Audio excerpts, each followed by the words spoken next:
Hey everybody, we are on our way back from CircleCon 2024. I'm with... You're listening to Board Game Games Season 7, Episode 5, where I talk with John Lapham and Tim Densham, two of my colleagues at Catastrophe Games, about their experiences at CircleCon DC and about gaming in general.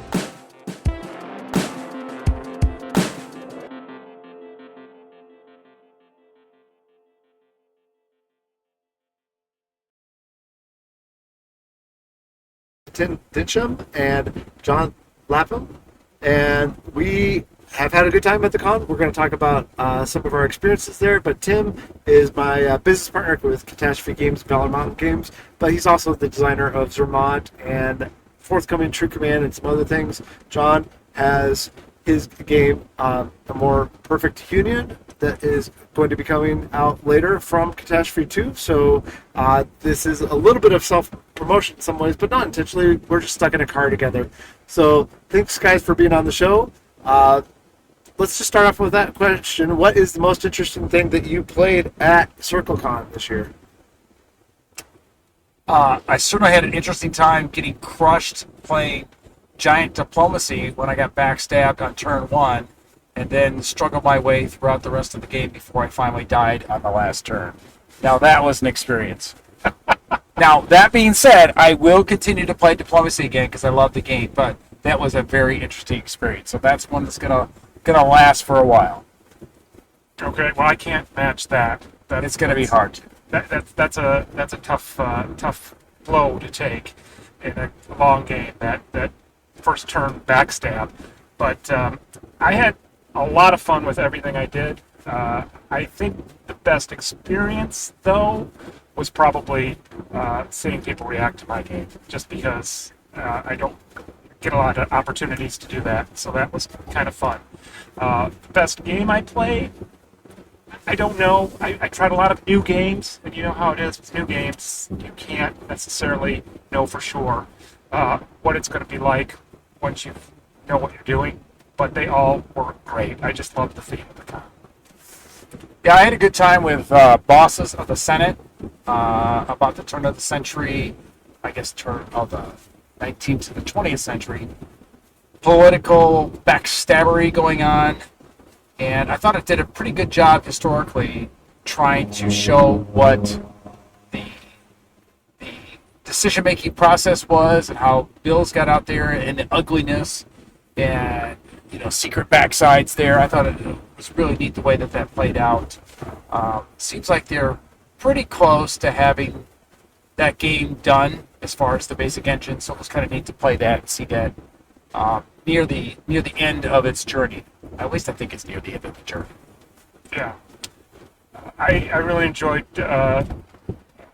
Chicago 68, the Democratic Convention, hippies and MOB activists being thwarted or not by the establishment, Chicago's mayor, and being a long-time resident of Chicago, although no longer, the police department there, which has a long history of interesting relationships with the community. So that game was a lot of fun, and what I liked about it, and many of the games that I saw and played in, is they really are striving to capture the feel of their historical topics and allow you to sort of experience that era in some small way. Did you get a button? I did not. I think he must have run out because he mentioned he had buttons but didn't have any for me. Well, he's giving them out like crazy. I got a Welcome to Chicago Democrats, 1968, and that was kind of fun to have that. Yeah, I probably should have tried to pry one of his buttons off of him, but he must have run out. I don't know. Gotcha. I did get as a going away gift. Everyone who played Giant Diplomacy got a T-shirt, which I'm probably wearing now, my big Diplomacy T-shirt. And since I kept fighting as Austria-Hungary, which, if you know Diplomacy, is like the weakest nation to begin the game to begin with, and I fought so hard trying to get a single dot. I never produced a new army or a new fleet the entire game. Okay, I can see we're not going to leave this for a while. No, we're not. But I got a consolation. There's a gift bag. I guess who makes that now? Renegade. Renegade is making the game now. They have gift bags they give out for this, so I got all sorts of diplomacy swag. So that was kind of cool. Tell me, who were the players of this game? Were they longtime players of diplomacy, graybeards like us, or were the young kids playing it? Well, too? we did try to figure that one out right off the bat, and there were a couple experienced. I'm not going to say we're old, John. All right, but some experienced gamers that were there that had played it a few times, like I had, and decades plural in the past, right? Right. Yeah. Right. Okay. But then there were a couple guys in the 30s, and there was someone's son there who was 18, who just liked the game. What was interesting, though, is a couple of them, some of the really competitive ones, hadn't played a lot of in-person. In fact, one of them said this was their first in-person play of diplomacy, but they played the game a ton online. And so they had a lot of experience with the mechanics and how the game was working, but this was the first time they actually did person-to-person dynamics. So that was kind of neat. Yeah, did they have anything to say about that experience? Oh, they loved it. They all loved it. Okay. Well, plus, it's giant diplomacy, so the map is you saw the map. It's like 10 by 20 feet or whatever. Yeah. You get to move pieces with sticks. Right. We had that whole, war room thing going on there with the big plastic pieces of fleets and all that. So I've watched that for, I don't know, about 3 cons now, Christopher. We've seen the giant diplomacy going. And every single time I looked at that, I got to try that one of these days. Well, last night was that night. So I will try not to talk about diplomacy anymore. Done. We're going to move on. We're going to talk about something else. It is interesting that, did that game come out in the 50s originally? I think so. I think I remember some weirdness about, Kissinger playing it in, in the White House or something strange like that. It's probably an urban myth, but it has been out for a long time. It wasn't the first to do what it did, but it was one of the first. Because Tactics was out before it. So what do you think has kept that game versus something like Tactics relevant then? Social interaction. Yeah. I think. There's that and it had very clean, simple rules. Whereas if you look at Tactics, I don't know if you've ever actually looked at the rules for Tactics. It's interesting, but it also feels like you're opening up a time capsule because the rules are really clunky. The mechanics and how you do things looks like someone carried that over from Monopoly. It just seemed like not our kind of. It had very few modern game mechanics to it at all. And if someone were to redo it today, they'd be like, I changed this, that. So there are so many other games that could do it better, but I can't think of that many that try to cover the historical feel for diplomacy covers that have such simple things and to do exactly what John says, to be able to have that social interaction. Were there other games that you were surprised to see there? I was a little bit surprised to see still quite a few what I would consider traditional wargamers there. I guess I was expecting it to be more of the modern, more expanded historical game centric, and I think it is. But there were definitely a few war games being played around there too. And what you're saying by that is hex and counter, hex and counter games that a lot of people associate with war games. Yes. Right. Yeah, that's what I'm saying. Yeah, there was at least one older MMP game, multi-man publishing game there that was a hex and counter game that I saw, and there were a few of the older GMT titles. Mm-hmm. There was even the older Devere game. I can't think of the name now, but I saw it last night. They have Spawning coming out again, but they have an older title that's been out for a while that I was surprised to see. Yeah, it was interesting to see the mix of that alongside the current mix of contemporary historical games, because we had a topic of Satanic Panic that was one of the Zenobia award games that's going to be submitted this year. That game was cool. I wish I got a chance to play it, but I had to play test one of my games when it came out. I'd say I had to. I enjoyed it, but I really want to see what that game turns into, because as a child of the 80s, that was my life. That crazy satanic panic about this, that, and the other thing. That was what it was like in my little town in Michigan growing up. And we actually saw some of Ambabel stuff. Nicaea was out last night. We saw one about the Banana Republic that's coming out from Dan Bullock later. The 1905 game from Maurice and some of the other people that he's working with. Was there anything else that I'm missing that was a little bit different than the current fair?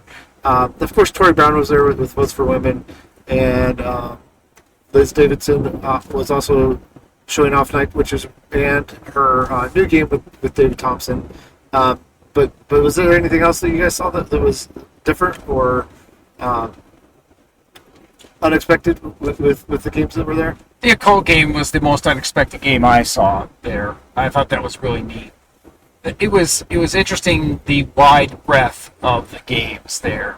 I guess you could say Diplomacy was the oldest game there, but that's probably the oldest of the games that were still in print, because it just continually stays in print. But I saw way back in the corner there was a father and son playing this game about the D-Day deception. And I thought that was fascinating. I never even heard of the game company before. I think maybe it was something that a company that popped up in the 80s, and I don't even think it made it into the 90s. So it was just fascinating to see all that, the breadth there. I mean, we saw a very beautiful version of Star Wars Rebellion. Yes, where every single thing, including the planets, were painted, three-dimensional planets, which actually kind of got in the way, but it looked gorgeous. And then there was a painted version of War of the Ring that looked super, super cool as well. So there was a lot of neat things there. That we saw some very traditional games. I guess we call it main publishing, like non-historical games. Like I played that crazy game with the wooden meeples trying to not fall off the box. What was that, Christopher? You knew the name of it. So you played Rafter 5 one night too. Yeah, there were kind of, it was interesting. There were like last night I saw a group playing a game by Matt Dunstan, a little card game, and I was surprised because it was a very light, brightly colored filler game, which was an interesting way to end the night. But people at CircleCon seem to enjoy things like Rafter 5 and other light card games too, in between their heavier games, which was nice to see. It just seemed like, though, to say CircleCon seemed to be focused mostly, I would say, on prototypes. On prototypes, yes. I was surprised by how many prototypes and how many different stages of development I saw at least one game that was the first public prototype, its first attempt to play the game with strangers, all the way up to games that are just getting the last touches of fine-tuning. And from the perspective of a new designer, it's just an incredible place to be, because you're getting to see the process at all of these various stages of development, and you've got people playing your games who like talking about design and giving you really specific feedback that can be quite helpful. So it's a great place to take a game like that. And then you got a chance to get some really good feedback on your game, A More Perfect Union, with the map. That was the first time, you saw that map. I mean, that wasn't online. So it gave you that printed map, and you had a chance to find out how everyone were going to react to that. Yes, reactions to everything. And and it's just interesting because every step along the way, you're in your own space of what you think the most important thing to do or think about in this game might be. But then to put it in front of a stranger and have them play with it, that's just invaluable in terms of getting a sense of how other people see your game, who are bringing with them all of their own notions about what games should be and how they should work. And it really helps you try to anticipate potential problems, right, and fix them. So yeah, it's great for that. Invaluable experience, especially with the folks that were there, because there were so many great designers and people who have been working with some of these designers, and actually different publishers there.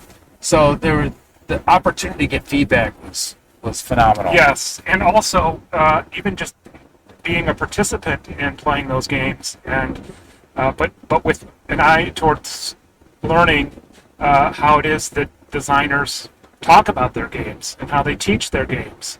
One of the sessions I participated in was with Volko talking about his next GMT game, Coast Watchers, which is a very different kind of historical game in a war setting with an emphasis on observation. And I had never really thought about that as a potential game topic. And so I had to reorient my brain, and it was interesting to watch him help us manage that transition in terms of thinking about a game in a very common theme of World War II, looking at an aspect of it that doesn't get a lot of attention. So I found that invaluable and interesting as well. Yeah, Volk was pretty great at teaching games. And he has so much enthusiasm. It's fun to watch him teach because you can tell he enjoys that process. He does, yeah. Yeah. Very animated. Yeah. And it has cool wooden bits for all of his. Those games that he was showing off were like near production. So it was fun to see.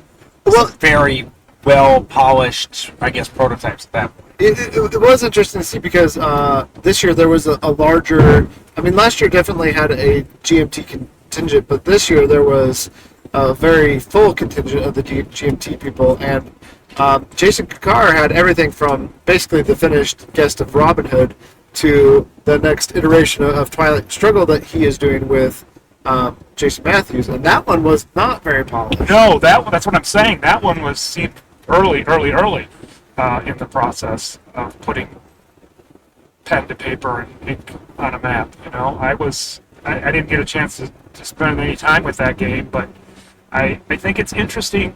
It seems like the field is developing and is starting to fill in gaps in what's available, right? And we were talking earlier about filler games.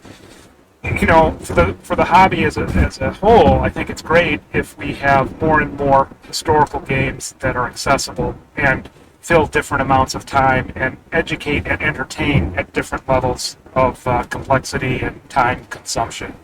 And that was definitely on display as well.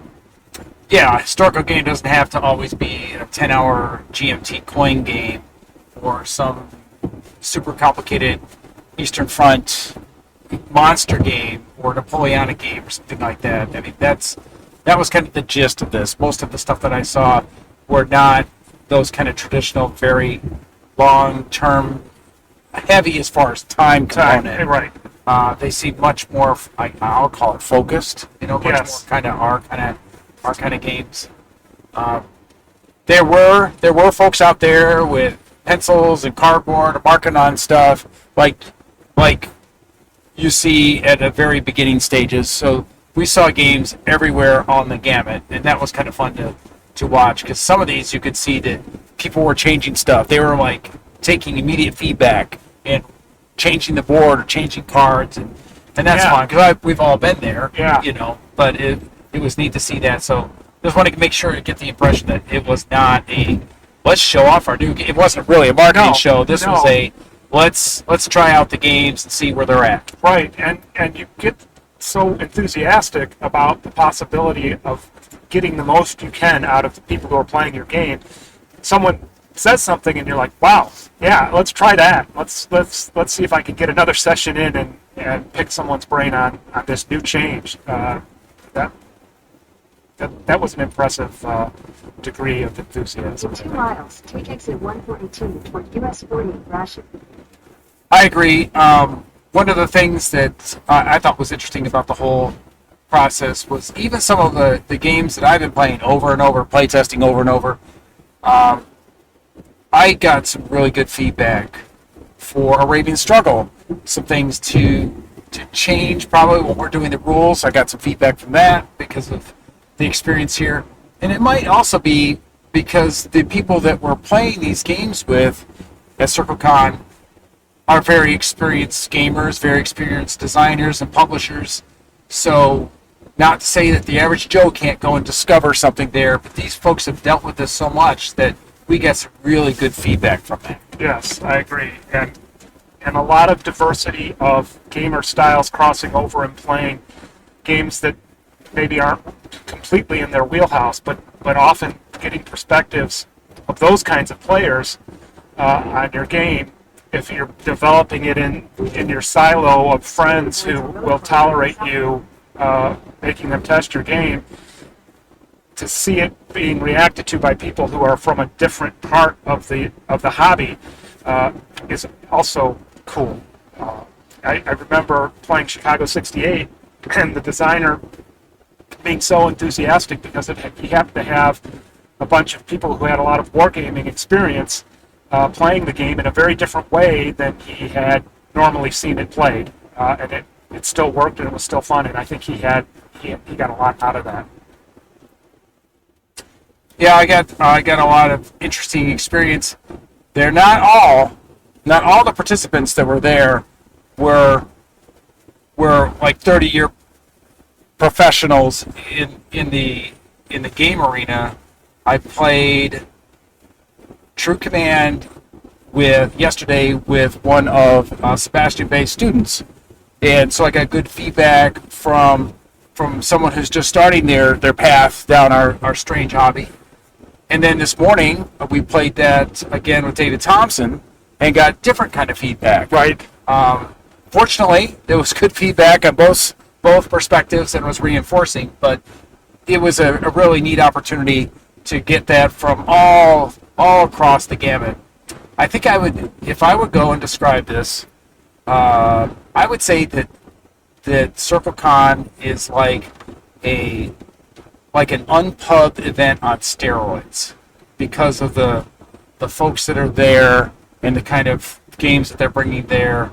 I love unpubs. I love that opportunity that you get to see the brand new stuff that's out there from folks who generally have not had a chance to get to any publishing experience. But this here, it just seems to me like the caliber is like a step up or two from that. I don't have nearly as much experience as you do with those kinds of events, but I can't imagine it being much more than you get at this because of the people who are there. I will also say that everyone I encountered, and I'm an introvert by nature, but everyone I encountered was extremely nice. I didn't have any bad interactions at all. And I had a scary moment when I was testing my game last night, and I saw the absolute worst opening hand of cards dealt to one of my participants, and his reaction of being very nervous. But he was a good sport and a clever player, and he found a way to make that hand work for him to at least some extent.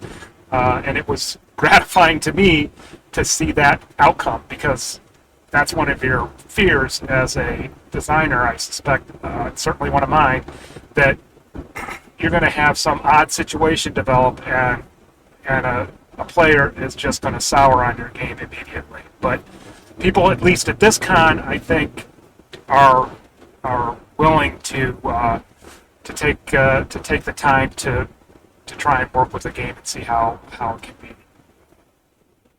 fun. Yeah, this is our first time having the board that is not finished at all out for Stonewall Uprising, and I forgot. Yeah, pretty good feedback on that too. Yeah, we did, and it was. There's always a difference between what's happening digitally and then getting that physical thing out in front of people and seeing how people interact with a component, how they pick up things, how they move things, how they're using their hands and looking at things. So in a situation where you get to just focus on that because people know how to learn things is a nice place to be. Speaking of what you guys are talking about, like there's a different attitude towards learning where the people are used to, okay, I learn and ask these questions and then I can provide helpful feedback at the end rather than midway through, which is more what you get at a general con. There's a little bit more confusion, a little bit more random type of feedback. So it's nice to be able to focus on the specific types of things that I was looking for at that point, for me especially. I will say that there was a moment of potential unsportsmanlike last night when I was playing a long game about European power politics, and after turn one, there was an unfortunate event, but I can't mention the name of that game anymore because I made a promise about that. So it wasn't just all wine and roses. There were some from other... now on, we'll call it the game that shall not be named. Okay, there we go. We're all set. I still had fun with it. Anyhow, go ahead, Christopher. Oh, no, I was just going to ask. So, with the exception of well, John and I played Weimar, The Fight for Democracy by Matthias Kramer, but with the exception of that, there does seem to be a trend in modern historical gaming towards getting to the punchline faster. In general, not always. I mean, there's definitely longer games out there, but a lot of what we saw over the weekend was like hour to 2 hour type of games. Why do you guys think that is? Well, I think there's a demand for it. There's people, especially people who are crossing over from the other side of the street, if you will. Crossing over from the other side? Yeah. What are we talking about here, John? People who are We're looking not having for a seance, are we? people who are looking for a different experience. That's what I'm saying. Oh, okay. But have a lifetime of experience playing 1 to 2 hour games. If they cross over and say, "Oh, historical games," well, I'm old now. I like history too. You have to be old. Wait a minute. What are you trying to say? Another accusation here. First, I thought we were doing some occult thing, and now you have to be old to like history? But they're turned off immediately when you get to page 27, subpart 3 of part A of Rule 7. Oh, now you're going to tick off all the grognards. Sorry, grognards. This portion is not sponsored by Catastrophe Games, by the way. So, go ahead. Oh, no, I'm just saying. We're just saying we don't want to tick off anybody here. We're just all peace and love. Oh, no, I've already ticked off people on my show before. Gotcha. It's okay. All right, Yeah, never mind. Sorry. Well, Let's pick on grognards then. There's a place for everything, and I just think that there are a lot of people looking for interesting themes and topics in their games, and it's not just history; it's other topics as well. Our friends on the other side of the street are largely driven by mechanics and mechanisms. They like their puzzles, but not all gaming has to be about solving a puzzle. But they have to come in more manageable sizes, and that I think is part of it. It's more challenging too, in a lot of ways, to design a game that can deliver some sort of valuable historical understanding or experience, or even just pique curiosity about the past. And to do that in a manageable, easy to understand time frame and simple, straightforward rules is not always an easy task. So I think there's just the game is the game industry is evolving, and for hopefully a good result. Well, for me, when I look at what the games were like back in the 70s, once upon a time, almost all the historical games were basically some form of a war game. We're not going to go down what's a war game, I guess, today, so you guys are spared that. But now we've got a much more broader opening of what a historical game can be. And the community is really starting to explore topics and themes of history that are much better served with a lot of European type style mechanics combined with the history. So we're seeing these hybrid games. And we know that there's a lot of games that are already out there history-wise that are, like, again, I'm going to go back to the GMT coin games, 4, 5, 6+ hour long games. And those people continue to enjoy those games. There's a lot of games available for that, but that's not the game for everybody. Right. And I think there's suddenly people are starting to recognize there's a lot more interest in this, and cha-ching, a lot more market out there if you make an historical game that isn't an all-nighter, all-day type game that will get people engaged, has some of the mechanics that they're used to seeing, that they enjoy playing with, that are tied to history, but don't keep them at the table all day. That's why I think that there's a growth I in agree that. with that as well. I think it does come back to, in some ways, I think Sen has talked about this, that he would rather play a game 3 times that he can experience 3 times in the same amount of time than one game over that same 3 hours, because usually that's more fun to explore what that game is doing. And I think there's a lot of people that feel similar to that, and so I think within the historical framework, there are other designers who have realized that that is a different type of, and a valid type of experience to have of, okay, we just lost that game wrecked, let's try that again. Because even with Weimar, with what we experienced on Friday, John, like, that was kind of built into the way that the pacing of that game went. That, like, even though we lost right away after that first impulse and everything, and our economy collapsing, we were ready to just, like, okay, reset. And some of those longer games you can't reset in the same way. Some of the older, longer games you can't reset in the same way in order to have an experience. So I would say that is part of it for me too, is that there's a realization that these shorter experiences, even repeated, is better for some people than the same long experience. People are interested in still 2, 3, 4 hours of experiences, but sometimes they want 2, 3, 4 hours of similar experiences, so the focus isn't on referencing the rule book or rules clarification or things like that. I couldn't agree more. I do think that there are still people, and I'm one of them, who loves an epic experience. And that's why I sit down and play a game like Weimar. I like a story out of my experience, and I like unusual stories. I like things that stick in your mind, like, I don't know, first turn backstabbing, the game that shall not be named. Because Yeah. conversations about those experiences are what keep the games alive in your mind and in your social experience of them. So I do like an epic game because it can go in so many different directions, and it has time to play out, and you can sort of see the consequences of decisions as they play out over time. So there's definitely room for those as well, but you want to have as many options as you can get, and you're absolutely right. If a game is too long or too difficult to get to the table very often, you better find ways and you want to play games with people and not have to, set them up 3 months in advance and then have hope that everyone's schedule doesn't fall apart because you need 6 people to commit to 12 hours to play your favorite game of all time. You need other options.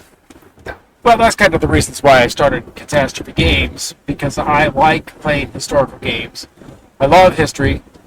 Maybe it's because I'm old, but I'm not going to hold everyone else to that category. But the options that have been out there for years, where you had to commit many times to a 4, 5, 6 hour game, and I don't necessarily dislike those games, but I will say, busier that I get in my life, and perhaps due to my elder age, I find that I would rather have a game that wraps things up in a couple hours, unless I'm really, really, really looking forward to that. Like you guys were for Weimar. You guys seem really geeked out about that. And I was for the game that we won't mention anymore. I was really geeked out about that. And so if I want to go for that, I want to get that experience, that's great. But that's not normal. That's not your normal weekly experience. No, I'm not going to have time to get, especially for like some of these games need 4, 5, 6 people there. That's just not going to happen very often. So it's more of like an experience that you're putting together to make that happen. But the day-to-day gaming that I think most of us are going to have, we're going to have 1, 2, 3, 4 people, right?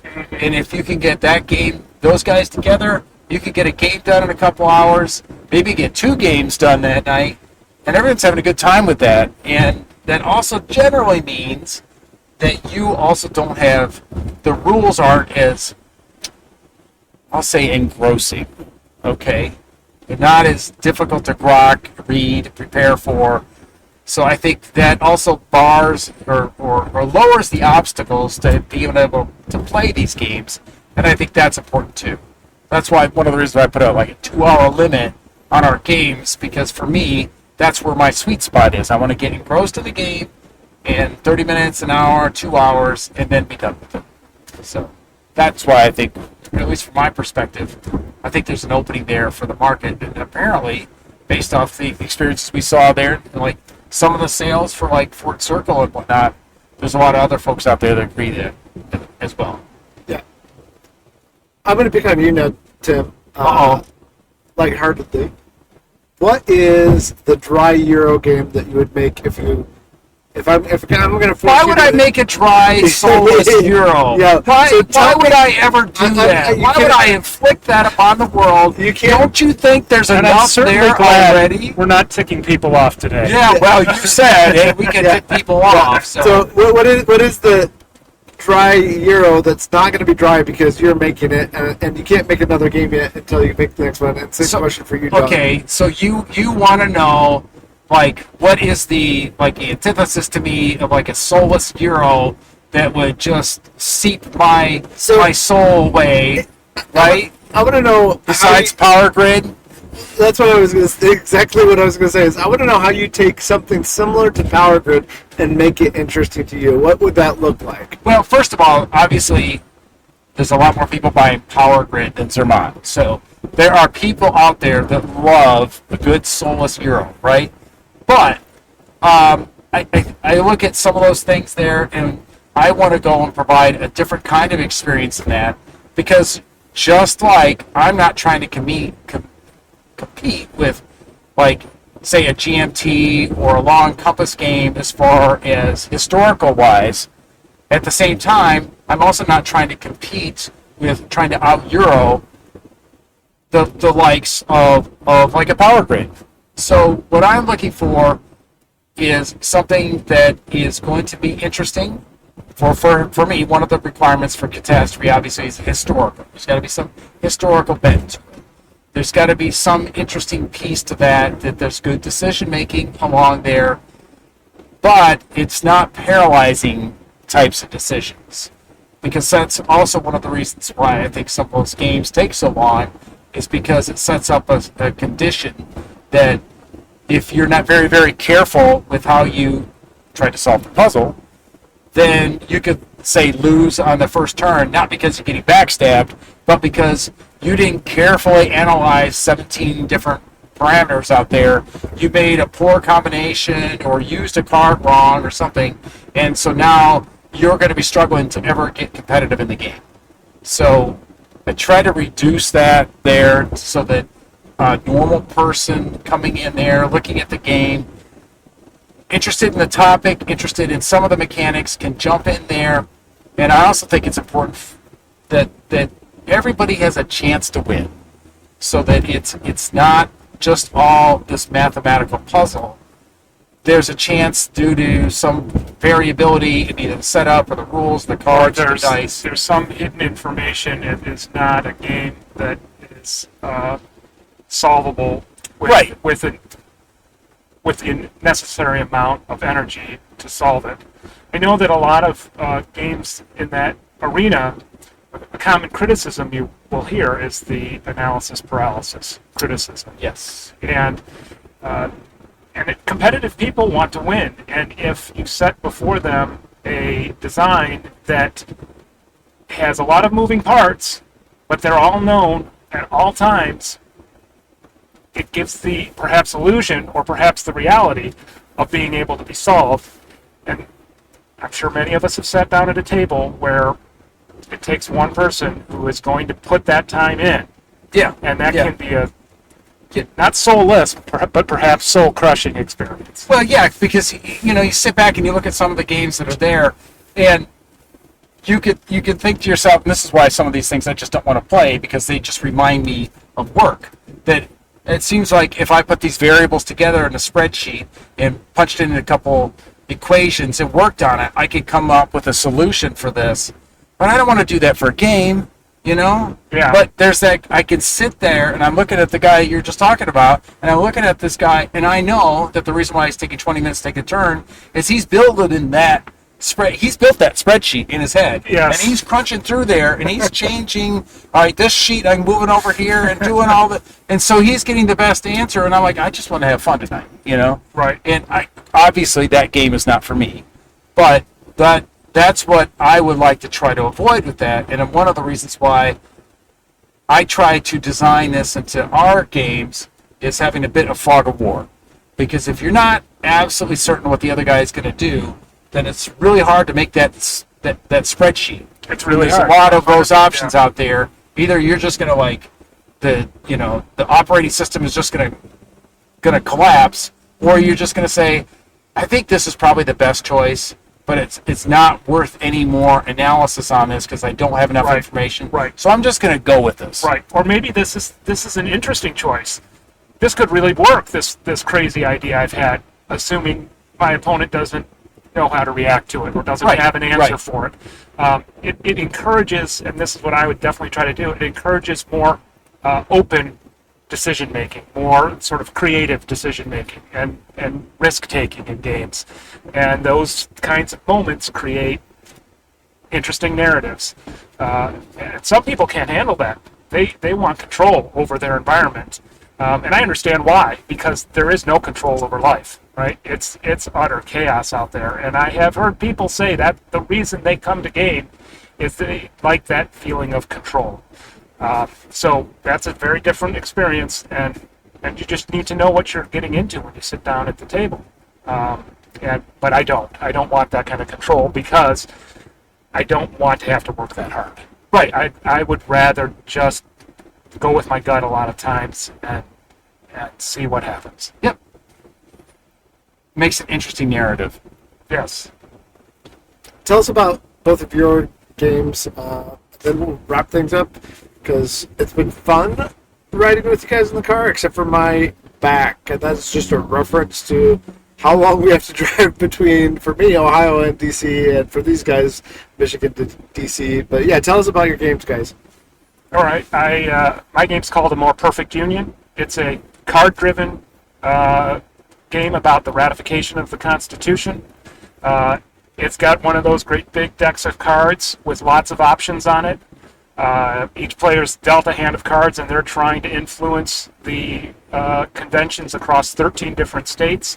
The reason I like the topic is because it has an interesting arc where you're trying to manipulate the timing of conventions and you're trying to manipulate the outcomes of those conventions with hidden information that you have in your hand. You're trying to set up opportunities, trying to exploit them as they appear on the board before you, and trying to put out the fires that your opponent is creating for you. And I love that style of game, and I love that period of history.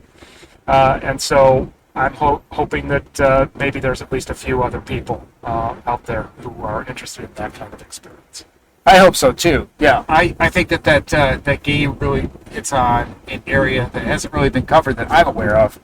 There's been lots of, this is how the Revolutionary War was fought, and so on and so forth, and all of those games, but we are living with the Constitution that was created in that aftermath, and that probably has a much bigger impact on people's day-to-day lives than the actual fight of the war. So yes, you can argue either way, but I think it's really fascinating. This is how our Constitution got to be how it is, and that's what your game tells. Absolutely. And I think the other thing that is often a problem with historical narratives is they become encrusted over time, and people get this notion that things just happened and that they weren't the result of a lot of interesting choices that individuals made that could have gone a lot differently. And I think that time period is very interesting because you had some of the same arguments over the nature of government that we're still having to this day. That has been an issue since the beginning, and that the Constitution was a closely fought battle and a nearly run thing. It could have easily gone the other way, and we might have had a very different country as a result. It also maybe hints at what happens when unity is difficult to achieve. You know, the title of the game, A More Perfect Union, is sort of this attempt to put yourself on a path towards unity, towards commonality, towards being able to achieve a common goal. And that's not easy to do. And it's always at risk of falling apart. And that time period, it was at high risk of falling apart. And somehow they managed to make it work. So I think that's just a fascinating, constant dilemma in human interaction. And I agree, that deserves a game. So I'm going to try and make it. All right. More power to you. I feel motivated. I should go and vote right now. Or not right now. The election deniers get all upset about that. But no, I will not vote. I will vote only when I'm supposed to do, when I'm authorized to vote. But I am excited to vote now because of this. And isn't A More Perfect Union, isn't that actually part of the Schoolhouse Rock lyrics too? A more perfect union. Yes. Oh wow, we got singing on this episode too. Yeah. But that'll be the end of that because that's no one else wants to hear any more of that. So which game do you want me to True talk Command. about? Tell us about True Command. Is it any way related to Zurmat other than you being the designer? It is from the standpoint that there's a ton of hidden information fog of war in there. That is a big thing for me because after 30 years in the military, one of the things that I carried away from that was I'm just ticking off people like crazy here. The 1970s Grognard war games with all the perfect maps on there and all the counters on there and people making decisions where they were going to go is absolutely not like how combat works. Is you have so much uncertainty about where the enemy is, heck, sometimes where your units are, and what their status is, to be able to make decisions. The reason why I came up with True Command is because if you, in this case, Division Command, you're not telling 100 counters up there representing the platoons and companies at the smallest scale. What you're giving commands to are 5 or 6 other brigade or regimental commanders, and that's who you are commanding. In addition to that, you have staff officers helping you out, who are logistics and intelligence and operations, and that rarely ever gets put into a game at all. So I want to put that piece in there as well because that's what True Command is like. So you've got there, you use blocks, of course, because that helps with fog of war. You've got scouts out there, which to your opponent look like they could be real units until they get revealed. I've got hidden pieces of terrain because no map is perfect, so you have opportunities to change the terrain. You have variable turn order because you're just pulling from the bag to find out whose next turn it is. So there's a little bit of a chit pull in there. And then when you get into the battle, you have an opportunity to, depending on how good the unit commander is, to be able to choose which kind of dice to use to decide how they want to fight the battle. So if your unit is hurt pretty bad, you could decide that protecting the force is more important than inflicting damage upon the units, so you may choose protection. Or it may be really important that you move into the hex that the enemy piece is in, and so it's important for you to go in there, so you may choose to outmaneuver the enemy. But those are your choices at a lower tactical level, and those are more realistic towards how you're going to resolve things. And then in the last two pieces of the uncertainty is you don't know what your mission's going to be, nor how many units you get until you start the game, and then it's randomly given to you and your opponent. So as you're going through the game, you're trying to also guess, you know what your mission is and how strong you are.